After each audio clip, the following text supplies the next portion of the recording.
અમદાવાદમાં એક તરફ હોલિકા દહન માટે પરિવારજનો ઘરની બહાર નીકળ્યા હતા તે સમયે વસ્ત્રાલ વિસ્તારમાં ગુનેગારો બેફામ બનીને રસ્તા પર ઉતરીને આવ્યા હતા. જાણે કોઈને ડર ન હોય તેમ તેઓ હથિયારો લઈને નીકળી પડ્યા અને સહેજ સામા આવ્યા અને તેને માર માર્યો. દુકાનો વાહનોમાં તોડફોડની સાથે જ સામે મળ્યા તે બધાને રીતસરના માર્યા. અમદાવાદ શહેરના વસ્ત્રાલ પાસે આવેલા મહાદેવનગર નજીક સાંજે હોલિકા દહન માટે લોકો નીકળ્યા હતા. આ સમય જૂની અદાવતમાં પંકજ ભાવસાર અને સગ્રામ નામના લોકોની ગેંગની એકાબીજાને મારવા માટે ફરતી હતી, પરંતુ બંનેને એકાબીજાના માણસો મળતા ન હતા. એ સમયે આ બધા લોકોનું એક ટોળું મહાદેવનગરની રાન ચોકડી તરફ આગળ વધી રહ્યું હતું. તેની પોતાની અદાવત હોય તેવા લોકો મળતા ન હોવાથી રસ્તામાં જ પણ આવતા તેમને મારતા હતા. અમને બિલકુલ ધ્યાન નહીં. આપણને એમ લાગે કે હોળી ચાલે છે એટલે બસ હોળીનો આ ક્રાઉડ હશે, પણ એના બદલે એવું થઈ આવ્યું કે અચાનક જ છોકરાઓ આવ્યા, અમુક 10-15 છોકરાઓ. અમારી ગાડી પર હુમલો થયો. મારા પપ્પા અને 2 ભાઈઓ પર ઘણો હુમલો થયો છે. એમને ઘણું વાગ્યું છે, એમને ઘણા સ્ટિચીસ આવ્યા છે અને અત્યારે લોકો હોસ્પિટલાઇઝ છે.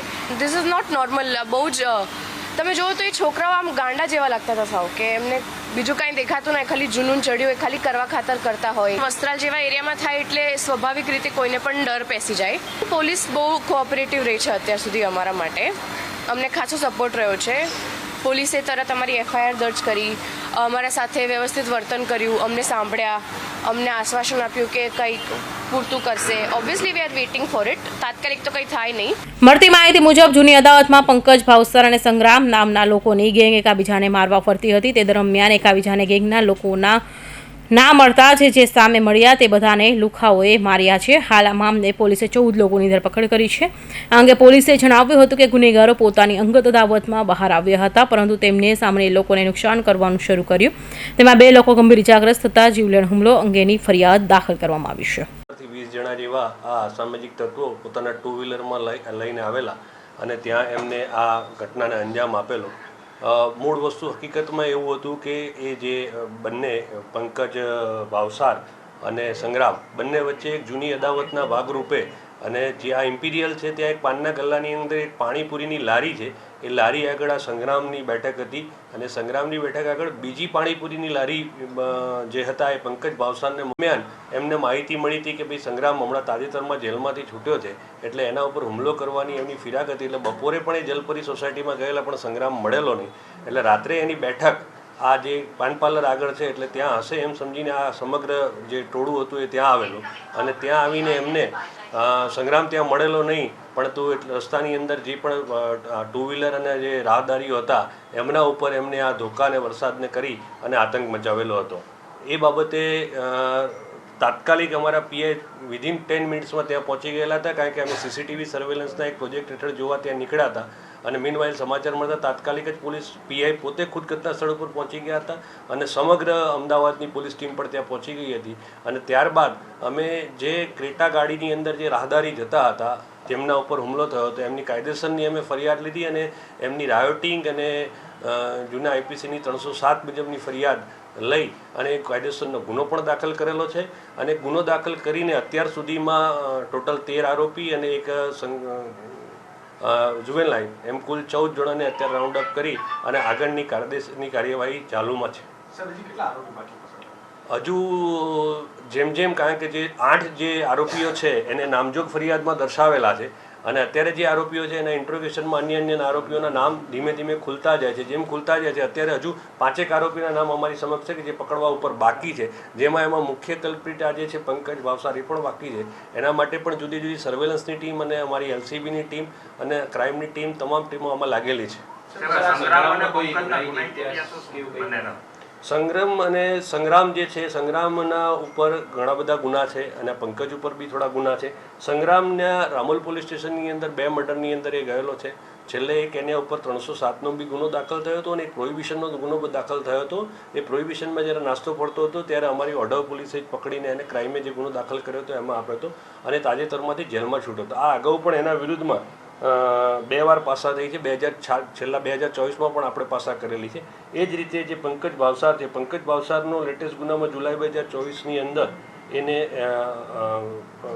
ઈસનપુરની અંદર એક રાયોટિંગનો ગુનો દાખલ થયો છે, એમાં પણ એ આરોપી છે અને એને બી જાન્યુઆરી 2024માં શરીર સંબંધીના કારણે આપણે પાસા પણ કરેલી છે અને લેટેસ્ટમાં હમણાં જાન્યુઆરી મહિનાની અંદર આપણે હથિયાર સાથેનો એનો અમરેવાડી પોલીસ સ્ટેશન હથિયાર ધારાનો પણ ગુનો દાખલ કર્યો. સર, એ જ દિશામાં અમે રાતથી જે બેઠા છીએ, જેમ જેમ અમારી સમક્ષ આરોપીના નામ આવતા જાય છે એમ અમે એમની ગુનાહિત ઇતિહાસનો ડેટા અત્યારે કાઢીને કમ્પાઇલ કરી રહ્યા છે. ગુનાહિત ઇતિહાસના આધારે એક સિન્ડિકેટ ગેંગ જે એસ્ટાબ્લિશ થાય છે, તો સિન્ડિકેટ ગેંગ એસ્ટાબ્લિશ થશે તો ગુસ્સીટોક હેઠળની કાર્યવાહી પણ કરવામાં આવશે. જેમ આપ સૌને ખબર છે કે બાપુનગરની અંદર બહુ ટાઈમ પહેલાં ઘટના બનેલી, એની ગુસ્સીટોકની અંદર આપણે ફરિયાદ દાખલ પણ કરી. ગુસ્સીટોકની આપણને મંજૂરી પણ મળી ગઈ છે અને ગુસ્સીટોકની અમે કાલે ગુસ્સીટોકની 5 વિરુદ્ધ ચાર્જશીટ પણ દાખલ કરવાના છે. એટલે જેમ ત્યાં કર્યું છે એમ આપણની અંદર જે ગુસ્સીટોક પાત્ર થતા હશે તમામને ગુસ્સીટોક હેઠળ પણ અમે કાર્યવાહી કરવાની અત્યારે ચાલુ.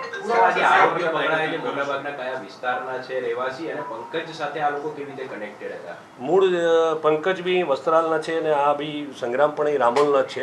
એટલે આ લોકો અહીંના સ્થાનિક છે અને આ બધા જે અત્યારના જે આરોપીઓ જે છે છોકરાઓ જેવા છે જેમની ઉંમર નાની છે, મૂળ વિષય વસ્તુમાં અમારા પ્રાથમિક ઇન્ટ્રોગેશનમાં આવેલું છે કે ભાઈ આ જે છોકરાઓ છે એ પુષ્પા મૂવીની ઇફેક્ટમાં છે અને પુષ્પા મૂવીમાં જે છે એ પુષ્પા મૂવીની ઇફેક્ટ હેઠળ આ થોડાક એ કેમ્પમાં રહી અને આ ઘટનાને અંજામ આપેલો છે.